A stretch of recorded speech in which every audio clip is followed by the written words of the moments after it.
Bismillahirrahmanirrahim. Assalamu alaikum, dear students. Welcome again to another lecture in respect of monetary and fiscal framework in Islamic finance. The course code, as usual, MBF 707, and the lecture series is coming from the ComSats Institute of Information Technology Virtual Campus, Islamabad. Students, as you know, in the previous two lectures, we discussed one of the approaches towards fiscal policy in Islamic framework.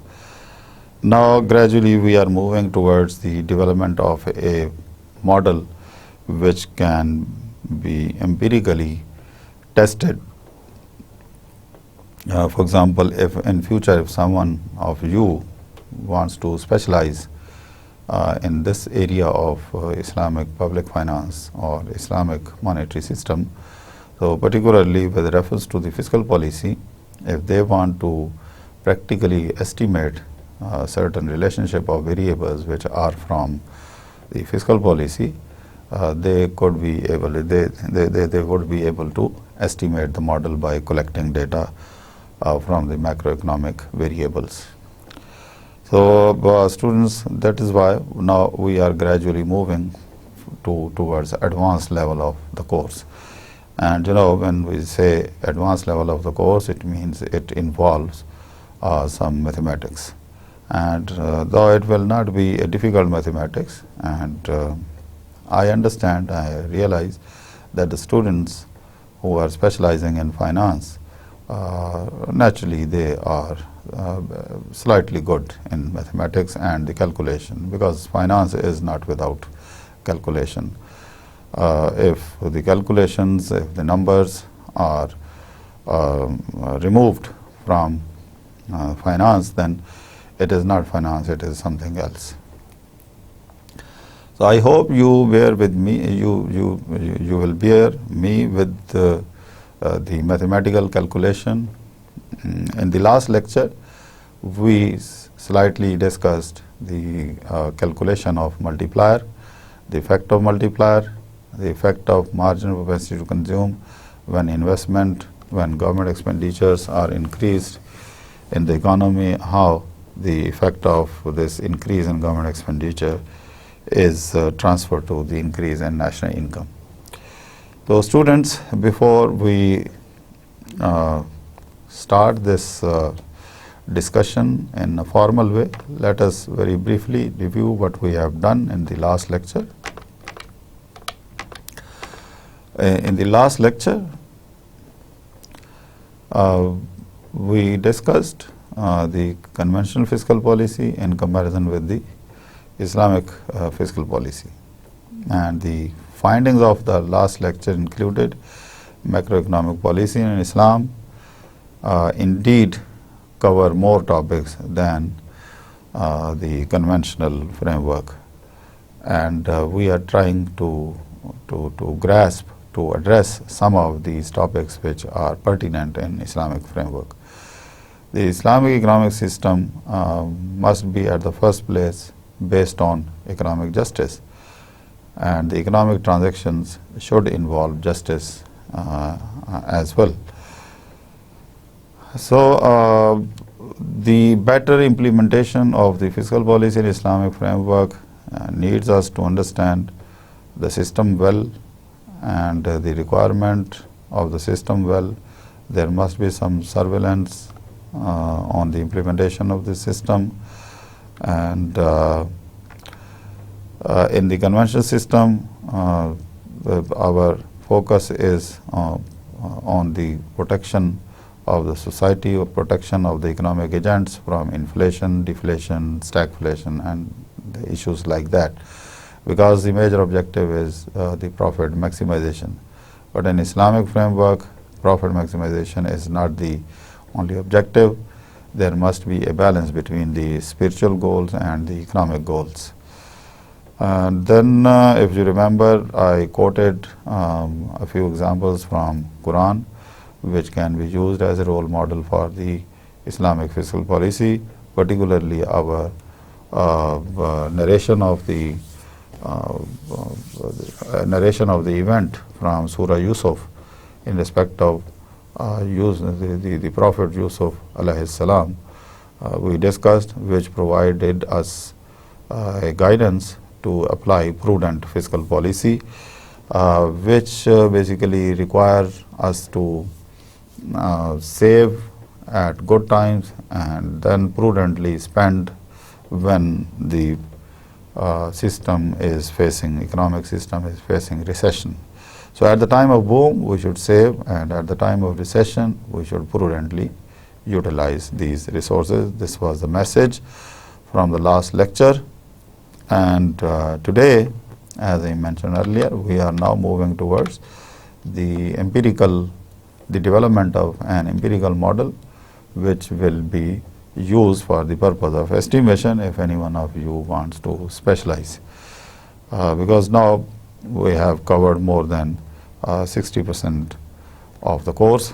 So therefore, on the maturity of this course, you must be able to now understand how to empirically estimate, because we will not simply go on talking this is halal, this is haram, this is allowed, this is not allowed, this should be implemented, this should not be implemented. So should, would, if, but, everything is there, but the actual thing is to understand in more practical way the implementation, the development of fiscal policy. So basically, all what we have discussed, we should be able to estimate from our real economy, and then based on estimated results, we should be able to report or frame a policy.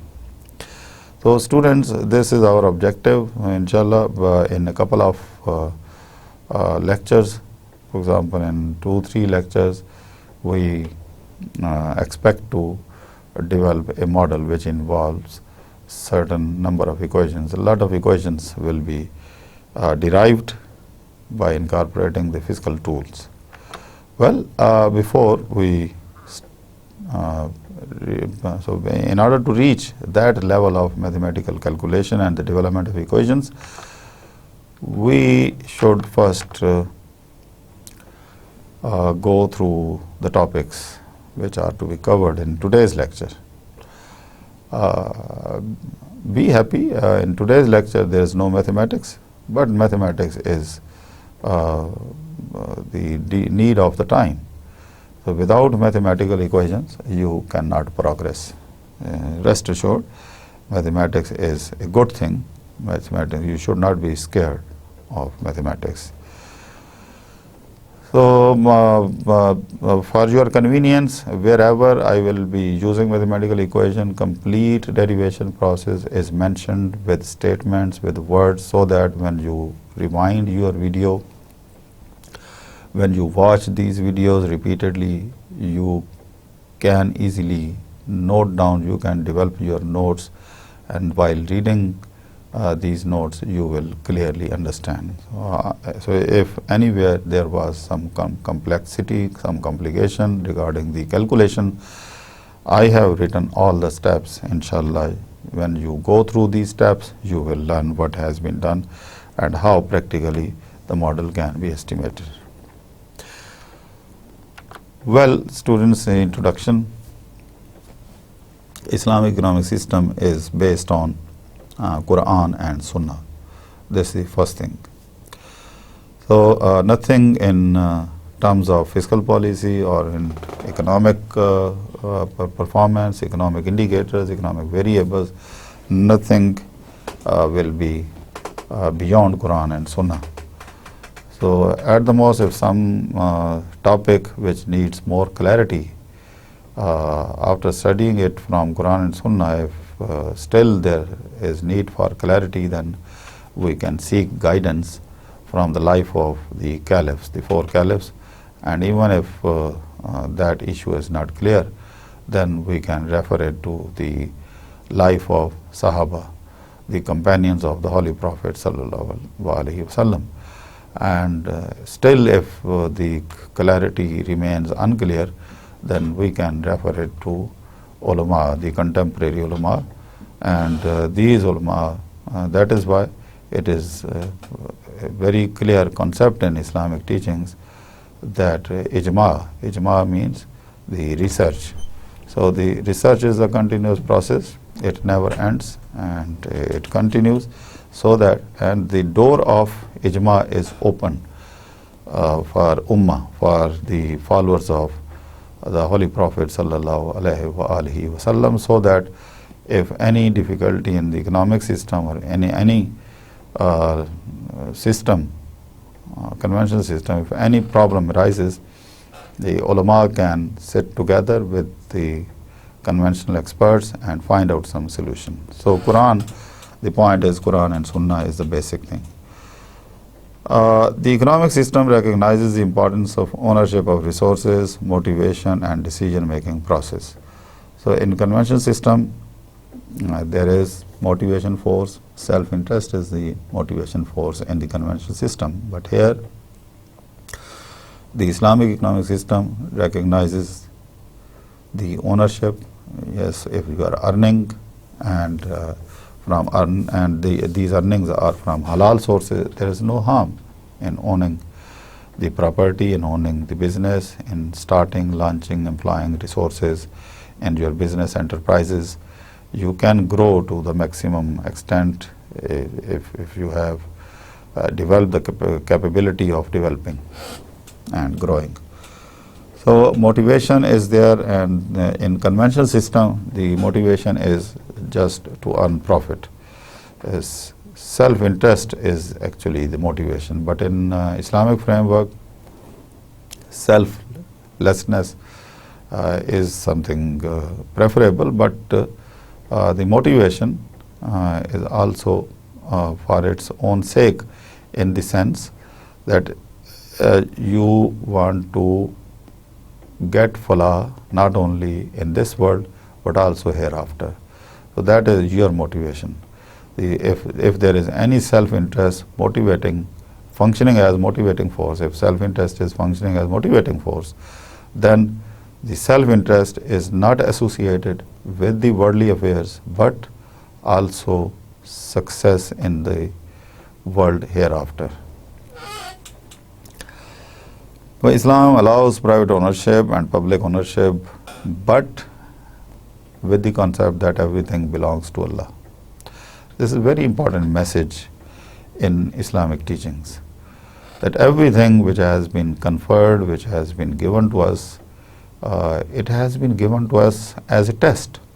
How do we utilize these items? How we utilize the wealth which we have been given? And if we are indulge in poverty, if you are stuck in poverty, that is also a test case. And if we are given resources, and then this is also test case. And everyone is accountable for what he has been given, what he has been entitled to. जो कुछ किसी शख्स को जो दिया गया है वो उसका अकाउंटेबल है, उसका आंसरेबल है, उसको अल्लाह ने एक टेस्ट में डाला है कि वो कैसे इसको इस्तेमाल करता है, कैसे यूटिलाइज़ करता है, सिर्फ अपने गर्ज के लिए इस्तेमाल करता है या कि जो सोसाइटी का उसके ऊपर हक है, हुकूक हैं, वो उनको भी अदा करता है. इसलिए ये एक बहुत इम्पॉर्टेंट कॉन्सेप्ट है. whenever we are utilizing resources, whenever we are stepping forward for any economic activity, whenever we are putting efforts in economic framework, so we must keep in mind whatever we have been conferred, whatever we have been entrusted, that actually belongs to Allah. We have been given a temporary control over it, or we have been given a temporary authority to utilize it in the better way, not only for our own interest but also in the interest of the society. उसके बाद फिर the wealth must be halal and devoid of riba. There is no limit on the private ownership. We can gather wealth, we can earn wealth, but the condition is we should be earning all this wealth, all these resources, revenues through halal mean. Halal mean the methods, the ways, the avenues which have been permitted which are permissible in accordance with the Islamic teachings. اور اس میں کہیں بھی ربا، سود یا حرام چیز involve نہ ہو، جو اسلامک ٹیچنگز میں جس سے منع کیا گیا ہے اس میں انہوں. اس کے علاوہ جو کچھ ہم کما رہے ہیں we should pay zakah on it, which is obligation, which is obligatory, religious obligatory، وہ ادا کریں. اس کے علاوہ the basic motivation of the individual Muslim is to be successful، جسے میں نے بتایا کہ موٹیویشن صرف اس دنیا میں کامیابی نہیں ہے، یعنی پروفٹ میکسیمائزیشن صرف آبجیکٹیو نہیں ہے، بلکہ اس دنیا میں بھی and the success hereafter, یہ آبجیکٹیو ہے. تو students, a Muslim producer faces constraint not only profit maximization but in the pursuit of profit maximization, a Muslim enterprise is not facing only the resource constraint but also the constraints in terms of Islamic laws and Islamic ethical values. So this we must take care of. Resources belong to Allah and the wealth is held by human being only a trust. یہ میں نے explain کر دیا کہ جو کچھ اللہ پاک نے اس دنیا میں ہمیں عطا کی ہے it is a test and it is a trust. The third pillar of Islam is zakat. Zakat, why especially zakat has been discussed? Because zakat makes very important tool of the Islamic fiscal policy. اور زکوٰۃ کے بارے میں اس لیے اس میں بڑی detail ہوگی. اب اگلے 2-3 لیکچرز میں زکوٰۃ کے بارے میں بہت ڈیٹیل ہوگی، کیونکہ ہم نے پچھلے لیکچرز میں گزشتہ 2-3 لیکچرز میں زکوٰۃ کا سرسری ذکر کیا کہ زکوٰۃ ایک بہت بڑا فزیکل ٹول ہے. اب آنے والے لیکچرز میں ہم اس کی ڈیٹیل تفصیلات اور اس کی میتھمیٹیکل کیلکولیشن، اس کی مدد سے ماڈل کیسے بلڈ ہوتا ہے وہ ڈسکس کریں گے. تو زکوٰۃ کے بارے میں ایک بہت اہم انفارمیشن کہ یہ it is the third pillar of Islam اور it is obligatory on various types of assets. Financial assets include savings, financial investments, produce of land or the produce of machinery, inventory of goods, the goods which are produced for certain purpose. For example, inventory of goods produced, for example, if something is to be sold in the winter, so it's and during the winter season it is difficult for the enterprises to meet the market demand. تو پھر وہ کیا کرتے ہیں اس صورت میں؟ اگر pack season میں اگر ان کو پروڈکشن کرنی پڑے تو ظاہر ہے اس وقت پروڈکشن نہیں کی جا سکتی، تو اس سے ایک سیزن پہلے پروڈکشن سٹارٹ کی جاتی ہے اور وہ انوینٹریز کی شکل میں انویسٹمنٹ کر کے رکھ دیے جاتے ہیں اسٹور میں، اور جب سیزن آتا ہے تو اس وقت اس کو اس میں سے سپلائی کیا جاتا ہے. لیکن اس کے اوپر اگر اس انوینٹری کی کیلکولیشن کے حساب سے اگر اس کے اوپر ایک سال گزر جاتا ہے تو اس کے اوپر بھی زکوٰۃ پے کی جاتی ہے.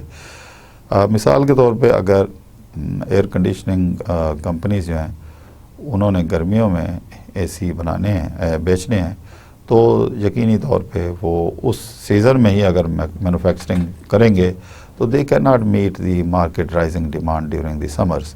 تو اس لیے it is essential to manufacture ACs during the off season, جیسے ونٹرز میں.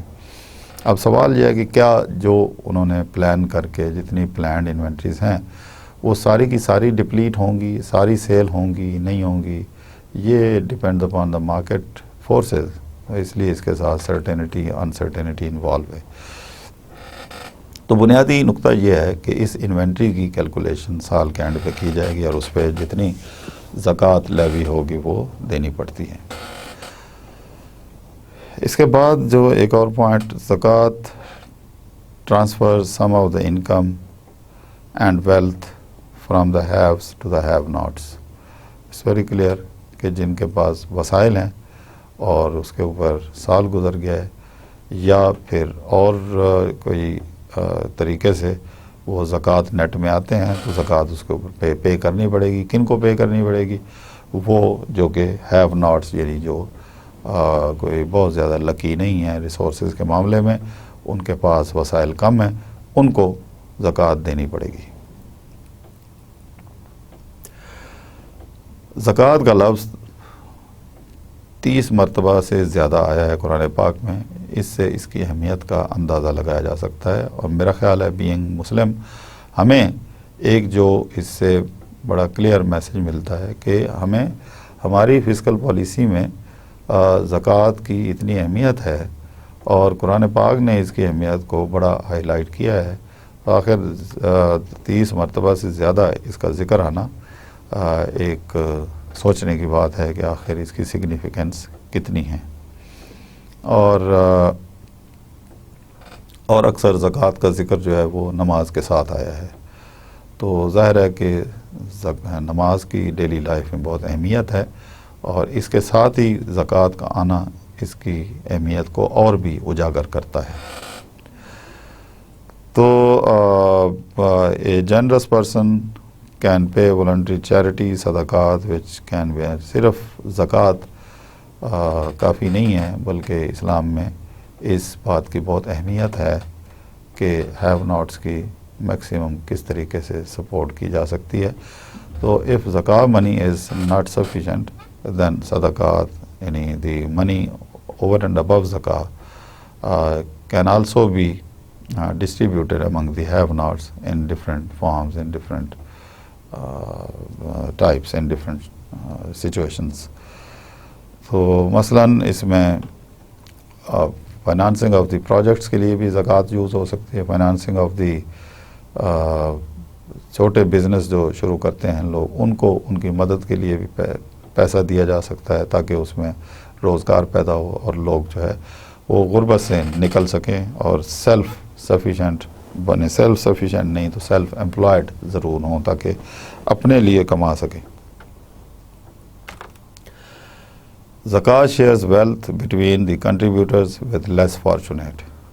جو بیچارے قدرتی طور پہ جن کے پاس وسائل نہیں ہیں ان کی مدد کرنے میں. زکوٰۃ مینز پیوریفیکیشن اینڈ گروتھ. زکوٰۃ کا مطلب ہے پیوریفیکیشن اور گروتھ. گروتھ اس سے بڑا واضح ہے کہ آپ دیکھیں کہ آپ کے ایسٹس کو پیوریفائی کرنا یعنی جو لیپسز اس مال کے کمانے میں رہ جاتے ہیں کہیں نہ کہیں کوئی کوتاہی کوئی تو ایک لحاظ سے زکوٰۃ دینا ایسے ہے جیسے آپ نے ان کوتاہیوں سے اپنے مال کو پاک کر دیا ہے. اور لیکن اس میں وہ انٹینشنلی نہیں, یہ نہیں کہ سود آپ کھاتے رہیں جمع کرتے رہیں اور پھر اس میں سے زکوٰۃ دے دیں آپ کہیں جی میری ساری کوتاہیاں معاف ہو گئی, ایسا نہیں ہے. جو تھوڑے بہت لیپسز رہ جاتے ہیں ان انٹینشنلی ان سے زکوٰۃ جو ہے آپ کے مال کو پیوریفائی کر دیتی ہے. لیکن اس کے ساتھ یہ جو ذکر کیا گیا ہے کہ زکوٰۃ ایک بہت بڑا ذریعہ گروتھ کا بھی ہے. اس کی وجہ کیا ہے؟ اس کی وجہ گروتھ دیکھیں, گروتھ ہوتی ہے اکنامک ایکٹیویٹیز سے اور اکنامک ایکٹیویٹیز ہیں ریسورس کی سرکولیشن سے. تو زکوٰۃ دینا جو ہے it is a source of circulation of income, circulation of monetary resources یا دوسرے ریسورسز پہ بھی زکوٰۃ ہوتی ہے ان کی بھی سرکولیشن ان دی سینس کہ جن کے پاس وسائل ہیں ان سے لی جاتی ہے اور جن کے پاس نہیں ہیں یا کم ہیں ان کو دی جاتی ہے. تو it is a sort of circulation. The trust is discharge because a portion of our wealth legally belongs to the other. اور یہ جو ہے it must highly be given out to them. اس میں اس ایکشن کی وجہ سے سوسائٹی کے اندر جو ایک امبیلنس ہے, جو سوشل انجسٹس ہے, وہ ایک ختم ہوتا ہے. تو جیسے میں نے بتایا کہ اسلام میں اسلامک ایکٹیویٹیز جو ہیں ان میں جو میجر گولز ہوتا ہے وہ ہے social distributive justice, social justice اور ڈسٹریبیوٹیو جسٹس. تو زکوٰۃ کا جو سسٹم ہے اس میں ڈسٹریبیوٹیو جسٹس کی ایک بہت بڑی ہمارے پاس ایگزامپل موجود ہوتی ہے کہ ڈسٹریبیوٹیو جسٹس یعنی جو فارچونیٹ ہیں ان سے پیسہ جو ہے جو انفارچونیٹ ہیں ان کو ٹرانسفر ہوتا ہے. تو ایک لحاظ سے جو سوشل اکنامک انیکوالٹیز ہیں اس میں کمی واقع ہو سکتی ہے.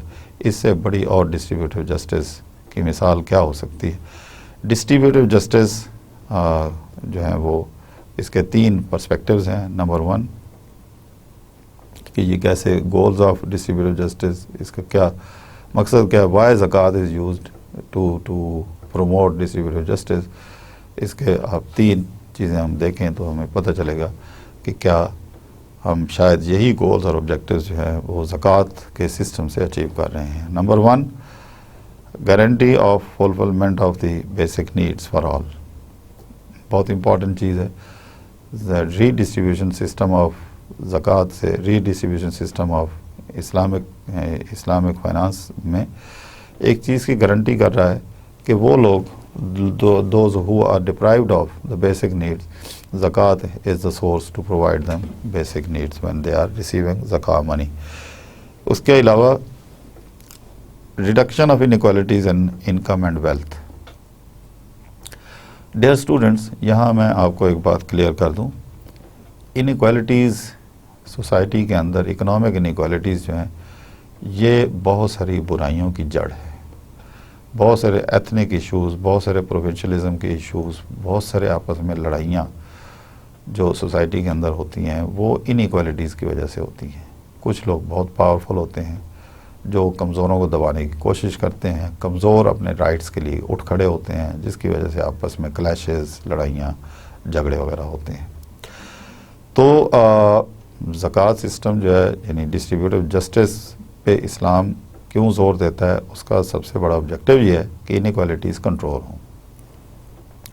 یہاں یہ بات یاد رکھنے کی ہے کہ اگر انکم انیکوالٹیز سوسائٹی کے اندر ہوں گی تو پھر ہر لحاظ سے یہ انیکوالٹیز ملٹیپلائی ہوں گی. کیسے؟ انیکوالٹیز میں کچھ لوگوں کے پاس وسائل ہیں اور کچھ لوگ ایسے ہیں جن کے پاس وسائل نہیں ہیں. اب جن کے پاس وسائل ہیں وہ تمام فیسلٹیز اویل کر سکتے ہیں. مثال کے طور پہ اپنے بچوں کو ایجوکیشن دے سکتے ہیں، خود ایجوکیٹ ہو سکتے ہیں، مہنگی تعلیم حاصل کر سکتے ہیں، باہر جا کے پڑھ سکتے ہیں، اچھے اسکولوں میں بچوں کو بھیج سکتے ہیں جو بہت ایکسپینسو ہیں، جہاں کوالٹی آف ایجوکیشن بہتر ہوتی ہے.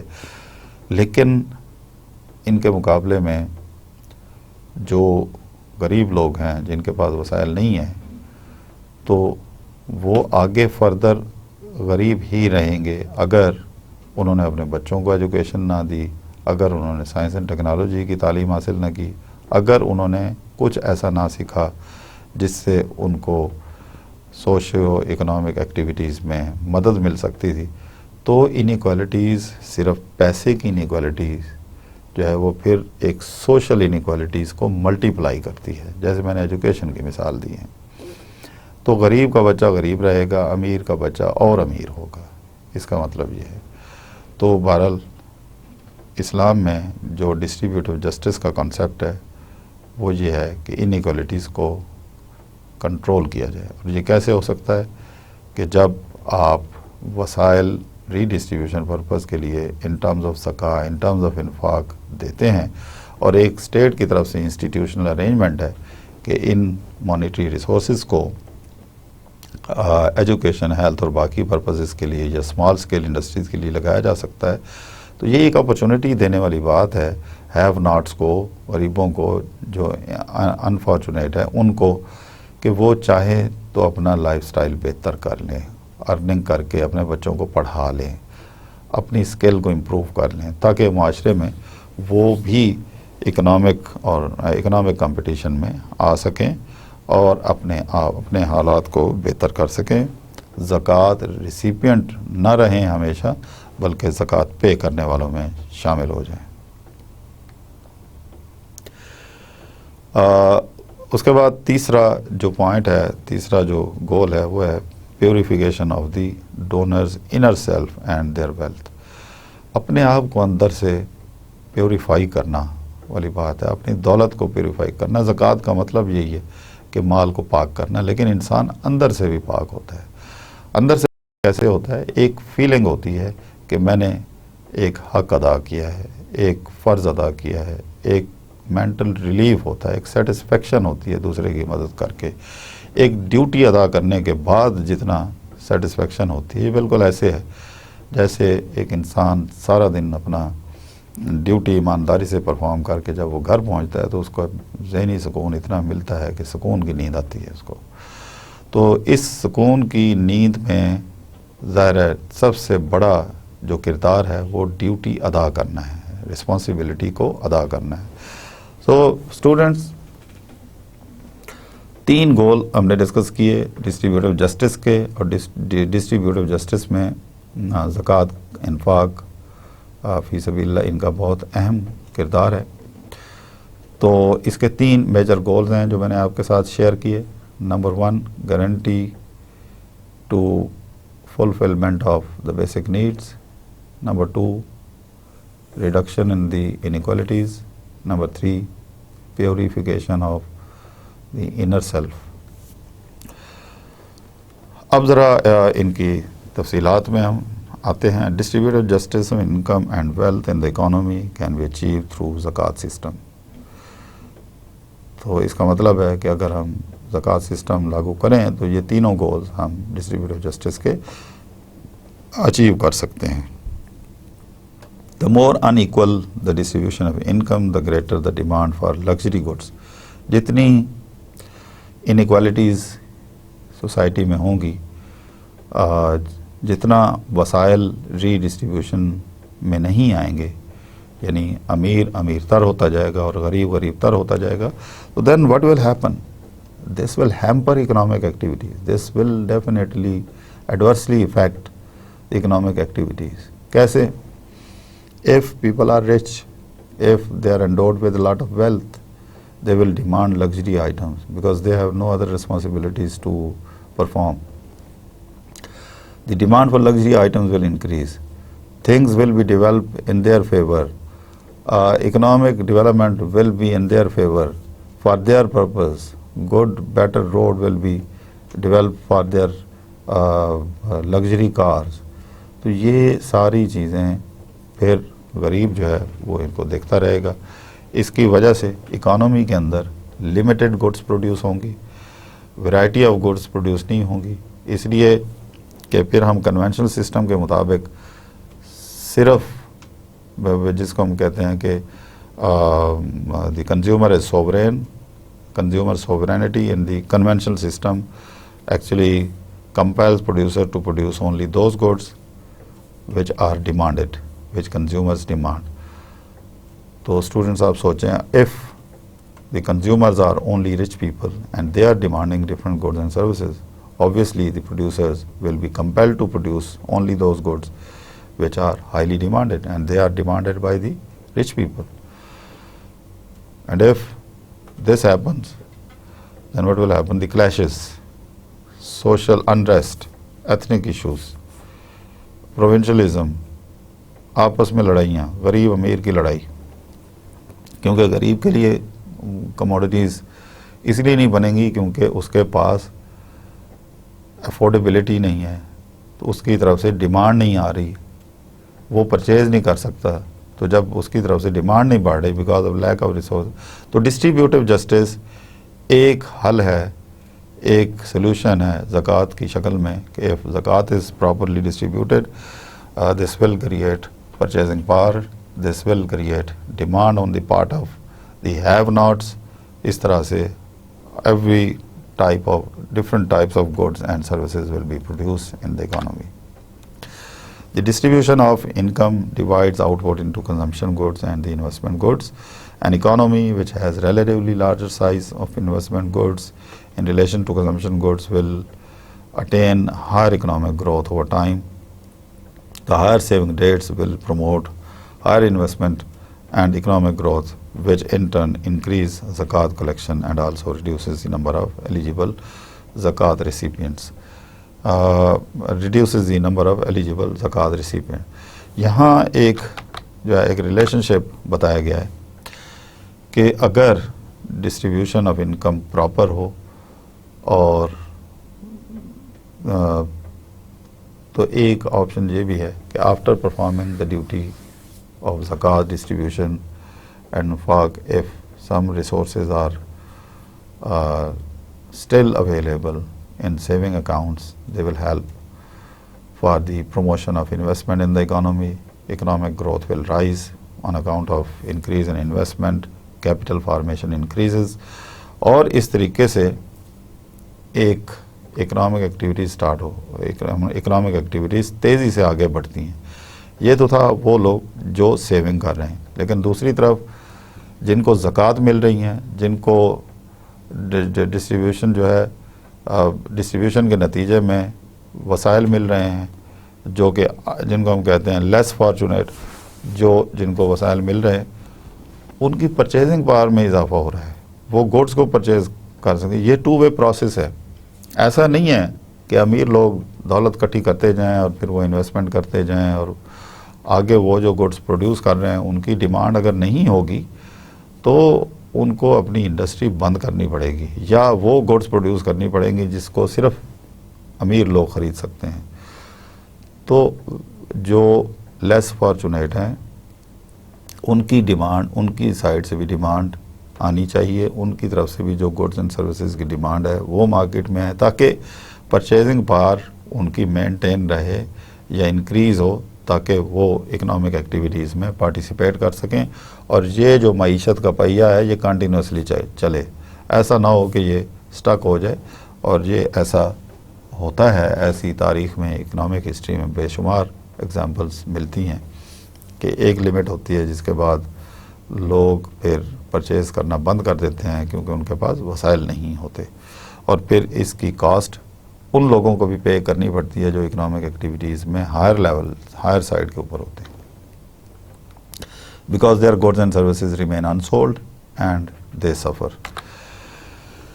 تو جس ہیڈ کے اوپر، جس امپورٹنٹ فسکل ویریبل کے اوپر ہم اتنا زور دیتے آئے ہیں، اس کے بارے میں قرآن کیا کہتا ہے؟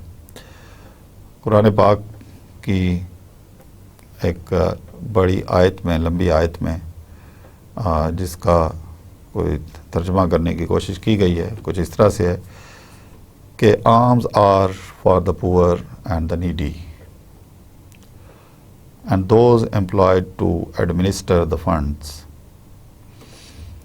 for those whose hearts have been recently reconciled to the truth, for those who's in the bondage and in debt, in the cause of Allah, and for the wayfarer. Thus it is ordained by Allah, and Allah is full of knowledge and wisdom. Students, اس آیت مبارکہ میں 8 recipients of زکوٰۃ کو list کیا گیا ہے. کون کون ہیں؟ نمبر 1 دا پور، وہ لوگ جن کے پاس لائیولیہڈ کے لیے وسائل نہیں ہیں، یا پھر اتنے وسائل نہیں ہیں کہ وہ اپنی لائیولیہڈ کو کنٹینیو کر سکیں، یعنی ایک وقت کبھی نہیں، آگے کنٹینیو کرنا بھی ان کے لیے مشکل ہے. The needy, one with insufficient means of livelihood to meet basic need. یہ جو میں بتا رہا تھا، نمبر 1 ان کے پاس لائیولیہڈ کے وسائل نہیں ہیں، the poor. اور دوسرا ہے نیڈی. نیڈی کون ہے؟ جن کے پاس وسائل ہیں لیکن اتنے نہیں ہیں کہ وہ 3 وقت کا کھانا کھا سکیں، یا دن میں ایک وقت کا کھانا کھا سکیں اور دوسرے ٹائم کا ان کے پاس وسائل نہ ہوں. زکوٰۃ، وہ بھی ریسیپینٹ آف زکوٰۃ کی لسٹ میں آئیں گے. تیسرا زکوٰۃ ایڈمنسٹریٹر. زکوٰۃ ایڈمنسٹریٹر کون ہے؟ وہ لوگ جو زکوٰۃ کی کلیکشن میں انگیجڈ ہے اسٹیٹ کی طرف سے. اس کا مطلب ہے اسٹیٹ، اسلامک اسٹیٹ خود بھی ہو سکتی ہے، کیونکہ اسلامک اسٹیٹ ہی کسی ادارے کو ذمہ دار بناتی ہے فار دی کلیکشن آف زکوٰۃ بائی ڈفرینٹ میتھڈ. پاکستان میں جیسے میں نے ذکر کیا تھا، دی کلیکشن آف زکوٰۃ is done through banks. Bank میں جو ہمارے سیونگ اکاؤنٹس ہوتے ہیں، جو اکاؤنٹس ہوتے ہیں، ان کے سال کے اینڈ پہ یا نئے سال کے شروع میں، رمضان شریف کے شروع میں، فرسٹ ویک میں، فرسٹ ڈے آف رمضان کو زکوٰۃ ڈیڈکٹ ہوتی ہے، اینڈ دس زکوٰۃ از ٹرانسفر ٹو بیت المال. اور بیت المال یا گورنمنٹ ایکسچیکر. تو اس پہ جو کام کرنے والے ہیں, ایسا کیوں کیا گیا ہے؟ پہلی دو باتیں سمجھ آتی ہیں کہ وہ تو فائنانشلی ویک پیپل ہیں, they are needy people, they are the poor people, but those who are appointed as collector of زکا, عمال زکا, ان کو زکوٰۃ کے لیے کیوں ڈیزرونگ بنایا گیا ہے؟ اس کی سب سے بڑی وجہ which comes to my mind is so that they should work diligently, they should work efficiently, they should not work half-heartedly, اور اس زکوٰۃ کے پیسے میں ہیرا پھیری نہ کریں, ایمانداری سے کام کریں, کیونکہ ان کو پتہ ہے کہ ان کو بھی اس میں سے حصہ ملے گا, اینڈ دے ڈیزرو اٹ. یہ ان کے اوپر کوئی احسان نہیں ہے. ایک بات یاد رکھیں, یہ جو 8 کیٹیگریز آف پیپل یہاں لسٹڈ ہیں for the distribution of zakat, that does not mean at all that we are doing some احسان, کہ ان کو ہم زکوٰۃ دے کے کوئی ان کو احسان مند کر رہے ہیں. No, it is their right to receive it, and it is our responsibility to pay it if we are covered under the nisab people. Then if we are paying zakah, it is our duty, religious duty. It is not moral duty, it is religious duty to pay, and it is also their right to receive it. تو زکوٰۃ administrator جو میں نے بتایا اس لیے appoint کیے جاتے ہیں تاکہ وہ اس کو ایفیشینٹلی زکوٰۃ کو اکٹھا کریں اور ڈسٹریبیوٹ کریں, because the redistribution of zakat from the haves to the have nots is not simple formality. There are so many things associated with this system, and that the most of it is efficiency, because if the money, the huge amount of money, huge sum which is collected through zakah, if it is not efficiently used, what is the advantage of this collection of zakah? Then we will be collecting zakah and redistributing among the needy people, and it means then we are creating beggars in the society. The efficient utilization of zakah money means we should enable them to earn or to come out of their existing fate, so that they should be transferred from recipients to the giver or payers of zakah. اس کے بعد چوتھے نمبر پہ آتا ہے new convert, one who has converted to Islam. اسلام میں ایسی کیٹیگری کی بہت اہمیت ہے, اس کی پروٹیکشن کی بڑی اہمیت ہے. کنورٹر کون ہے؟ دوز ہو ایمبریسڈ اسلام, جو پہلے کسی اور مذہب میں تھے, now they are converted to Islam. اور ڈیفینیٹلی جب ایک شخص اپنے مذہب سے دوسرے مذہب میں کنورٹ ہوتا ہے تو اس کے جو مذہب کے لوگ ہوتے ہیں وہ اس سے نفرت کرتے ہیں, اس سے بلکہ اس کو جان کا بھی خطرہ ہوتا ہے بعض اوقات. تو اسلام میں زکوٰۃ اتنا بڑا ہیڈ ہے کہ جس کے اندر ایک خاص شیئر رکھ دیا گیا ہے ایسے شخص کا جو کنورٹ ہوتا ہے, so that he could work, he could perform his economic duties, social duties more comfortably, more securely and more safely. اس کے بعد number 5, this 4 is repeated, I beg pardon. 5, slave. One person who wants to free himself from bondage or the shackles of slavery. جو غلامی میں ہیں, کہیں اس کی کئی شکلیں ہیں, غلامی میں ہونا اور غلام کو آزاد کرنا.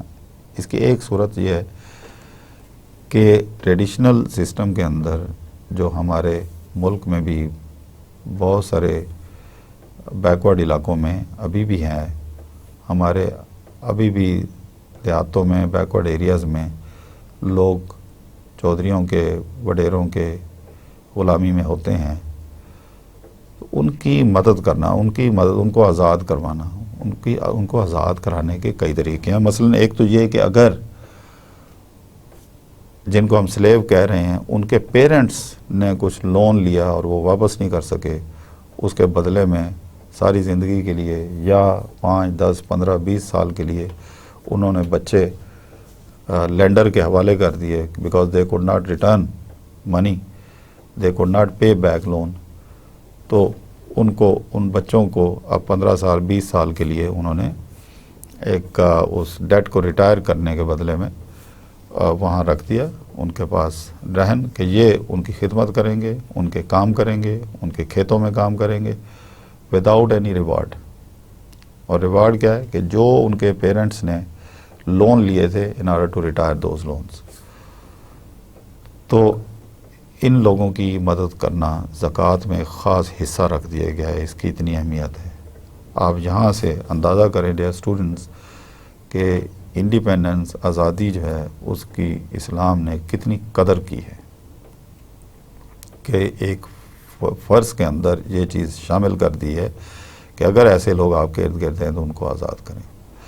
دوسری شکل اس کی کیا ہے کہ اگر ایک شخص غربت کی وجہ سے، سوشل مجبوریوں کی وجہ سے کسی کے پاس غلام اس سینس میں ہے کہ وہ کام کرتا ہے اور سوشل بانڈیج کی وجہ سے وہ وہاں کا سسٹم ایسا ہے کہ وہاں سے اب اس علاقے سے نکل کے باہر اکنامک ایکٹیویٹیز میں حصہ نہیں لے سکتا. اس کو پتہ ہے کہ اگر وہ یہاں سے جائے گا تو کم از کم جو اس کو روٹی پانی مل رہا ہے وہ بھی نہیں ملے گا. ایسی صورت میں بھی زکوٰۃ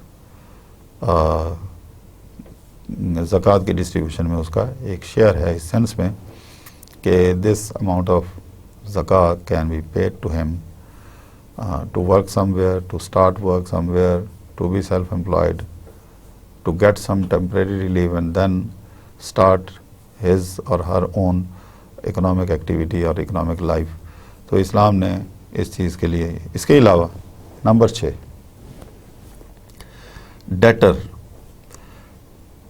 Individual who is in debt when she borrows money to buy basic needs consisting of halal expenditure. کسی نے غربت کی وجہ سے اپنے بچوں کا پیٹ پالنے کے لیے قرضہ لیا اور now he doesn't have capacity to retire this debt. He partly retires and then after some time he borrows another amount of money. He retires partly and then borrows another amount of money. So his life is in trouble. Our religion is so kind to him. The religion, in the name of redistribution, is helping such type of people, such type of highly indebted people, low indebted people, in order to get them free of debt. Number 7, path of Allah. Now this is very wide term, path of Allah. One who fights for the cause of Allah, یہ بھی ہو سکتے ہیں، یا those who are preaching Islam, which is one of the Islamic duties of Muslim, کہ some of the people should work for it, for the spread of the message of Allah and His Prophet Muhammad sallallahu alayhi wa alihi wa sallam. Definitely when people come to preach Islam, spread Islam, Islamic teachings, so they have to sacrifice a lot of things. So for this sacrifice, in the religious obligation, zakah has reserved a certain proportion for such people who are working in the way of Allah.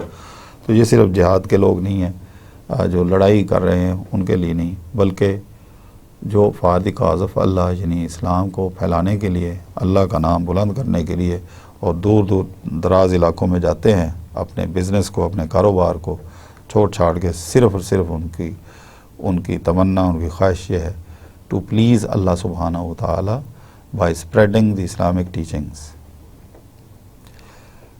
Last but not the least, finally a wayfarer, one who is standard in a journey.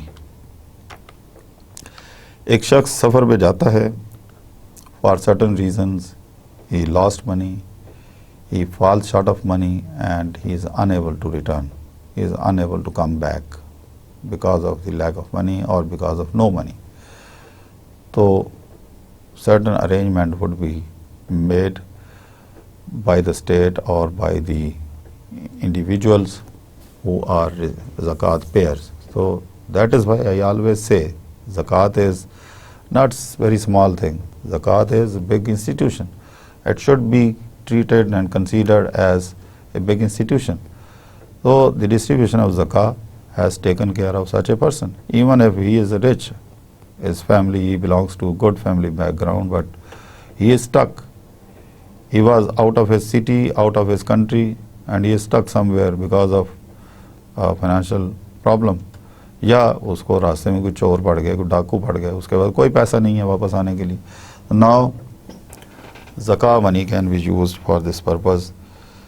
So dear students, these are 8 heads of zakah. These are different categories of the people who are the recipient of zakah. So Islam covers almost all aspects, social and economic aspects of life with the name of distribution of zakah. Our next point is government spending, taxes and zakah. An economy can be classified into 3 major sectors. जैसे हमने पिछले lecture में भी discuss किया था, so generally Islamic economists have divided economy into 3 sectors, simple economy. One is the household sector, the other is business, and the third one is public sector or the government sectors. The household sector receives income in return for their in return and spend on goods and services. जो मैंने बताया कि house hold use के लिए जो चीज़ें ख़रीदते हैं या वो अपनी खिदमात कहीं दे के वहाँ से पैसा कमाते हैं, then they buy different goods and services in order to meet their daily needs.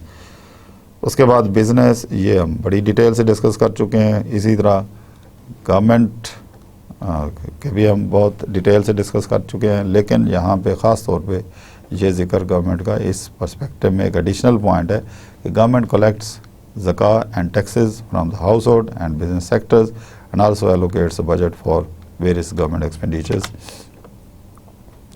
ये हम डिटेल से डिस्कस करें. अब इसमें एक पॉइंट जो हमने पहले कभी नहीं डिस्कस किया वो है डायरेक्ट टैक्सेशन. इस्लाम में direct taxation is prefer to indirect taxation. The reason is very simple. In the process of indirect taxation, who will bear the ultimate burden of tax? What is indirect tax? The producers are taxed or the sellers are taxed, and then they pass on this tax burden to the consumer by selling their products expensively at high rate, at high price. Now, students, what happens?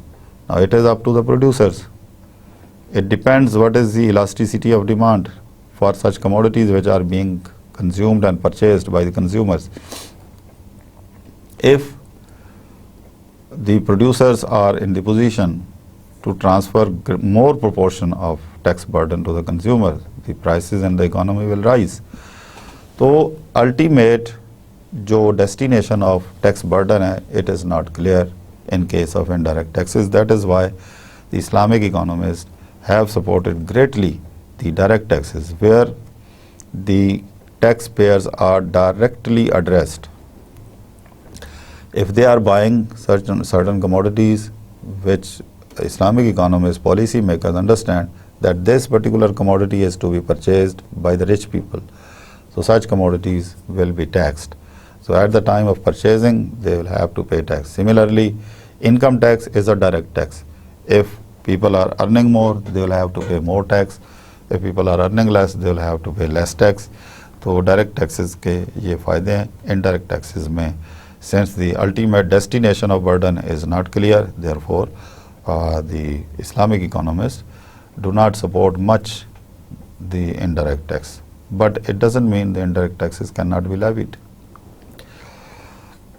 Tax exemption should always be provided when and where needed. The tax exemption should be provided. For example, it is possible that a person has been earning reasonably large amount, but at the end of the year, before the tax return date reaches, he suffered from great loss, some due to some natural reasons, due to some economic circumstances, due to some economic conditions, due to political unrest in the economy, or due to some other problem. For example, these days, the terrorist activities, the person suffered, if not life, but financial loss. So, in this case, the government must give exemption. Similarly, if the person did not have good crop, if he is agriculturalist, and due to bad crop, his income is low, his earning has been low, so he can be given exemption in this connection. Although zakat payment is a religious obligation, practically the payment of zakat by individuals in some Muslim countries are individual choices. So this is individual choice. In some of the economies, the individuals are so organized, they have developed their organizations, councils at the local level, at the regional level, and they are so organized that they properly distribute zakah, and they properly collect zakah and allocate this zakah money sometime in the development of small businesses, where these small businesses are meant for these recipients of zakah who can self-employ themselves and work for the improvement. And endowment funds can also be generated with the help of zakah. Endowment funds are very useful for the development of any enterprise. But in Islamic countries, in most of the Islamic countries, the collection of zakah or the system of zakah is not very well organized. I don't say in all the Islamic countries, in some of the countries, this system needs to be improved further. The tax collection is for military equipment, builds, highways, schools, universities, hospitals, pay salaries to the government servants, welfare payments to the less fortunate. So transfer payments are non-exact. Now these expenditures, ये जो tax collection जो होती है, these are actually completely exhaustive. Government जो पैसा इकट्ठा करती है, वो ये सारे purposes हैं, government के heads हैं, जहाँ ये पैसे इकट्ठे होते हैं, इसको हम कहते हैं exhaustive. और transfer payments जो हैं, they are generally non-exhaustive in the sense that they do not employ resources and therefore do not directly contribute to the production of current output. इस सेंस में ये non-exhaustive consider होते हैं. Government purchases and transfer payments have different impacts on the allocation of resources. Government spending results in allocation of resources for the production of more public goods, while the government transfers will change the composition of private goods and the services.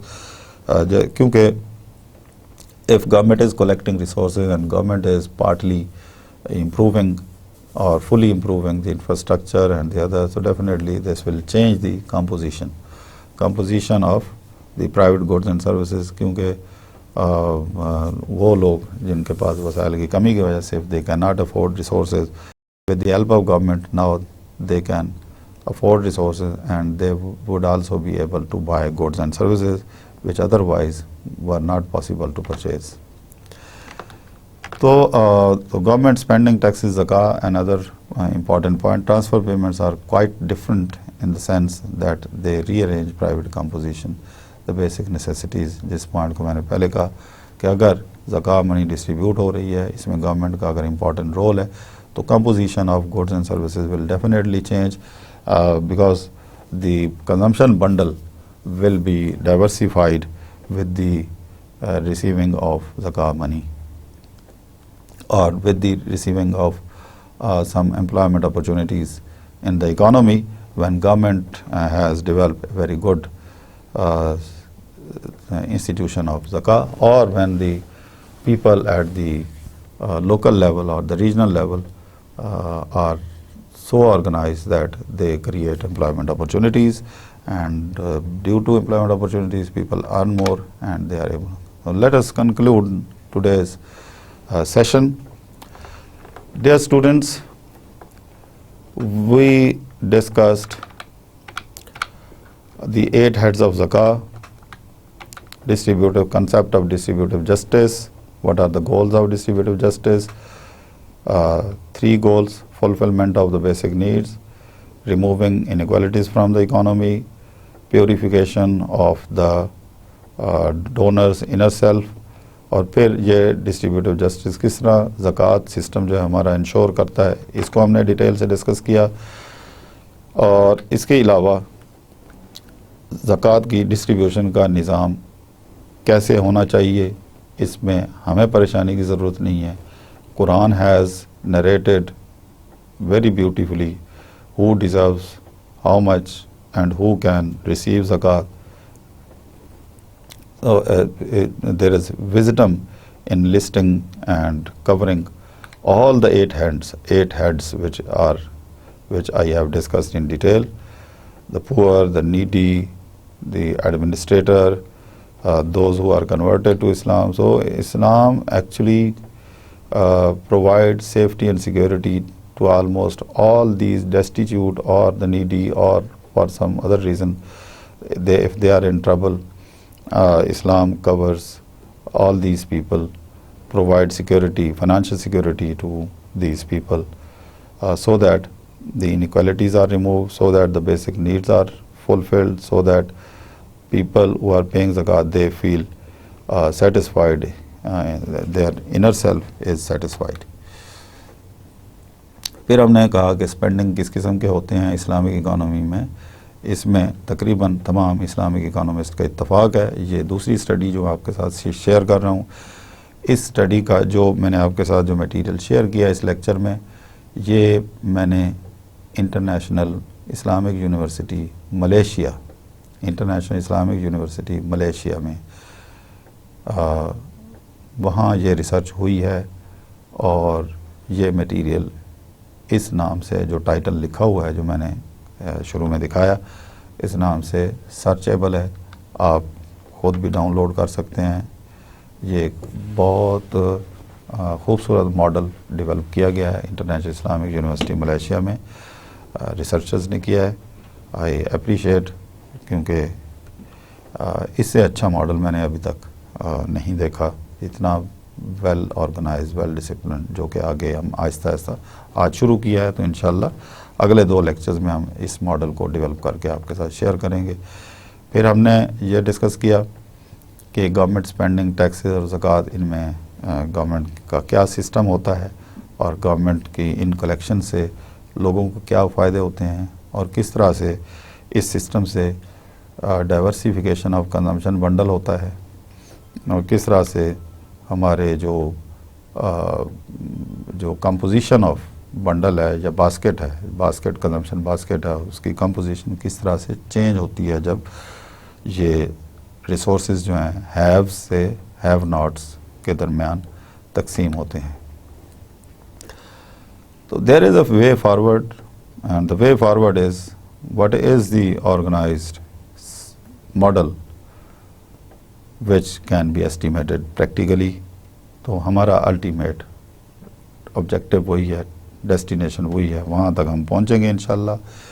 1-2 lectures اور لگیں گے اس کو سمجھنے میں، اس کی mathematics کو develop کرنے میں، ماڈل بنانے میں. انشاءاللہ میں نے اپنے آنے والے لیکچرز میں ان کو بڑی تفصیل کے ساتھ ایک سٹیپ کر کے پاور پوائنٹ سلائیڈز میں لکھا ہے. آپ کو سمجھنے میں انشاءاللہ کوئی مشکل نہیں ہوگی. اگر مشکل ہے تو اس کو آپ بار بار دیکھیں، کریں، ہاتھ سے کریں، پریکٹس کریں، لیکن اسلامک سسٹم کو انڈر ایسٹیمیٹ نہ کریں کہ یہ صرف اوپر کی باتیں ہیں، سپرفیشل باتیں ہیں. ماڈل بنانے کا مقصد یہ ہے کہ آپ اس پہ کچھ توجہ دیں، سمجھیں، اور کانفیڈنس کے ساتھ پڑھیں کہ یہ چیزیں اب ایسٹیمیٹ کی جا سکتی ہیں، امپیریکلی ٹیسٹ ہو سکتی ہیں. تو اسٹوڈنٹس، انہی الفاظ کے ساتھ تھینک یو، اللہ حافظ. انشاءاللہ اگلے لیکچر میں پھر ملاقات ہوگی، اسی پروسیس کو آگے چلاتے ہوئے ہم الٹیمیٹ آبجیکٹیو جیسے میں نے بتایا کہ ہم نے ایک ماڈل بنانا ہے اور اس ماڈل کو ہم نے اس شکل میں ڈیولپ کرنا ہے کہ پریکٹیکلی وہ اسی طرح ایسٹیمیٹ ہو سکے جس طرح کنونشنل فائنانشیل سسٹم کے اندر ماڈل ایسٹیمیٹ ہوتے ہیں۔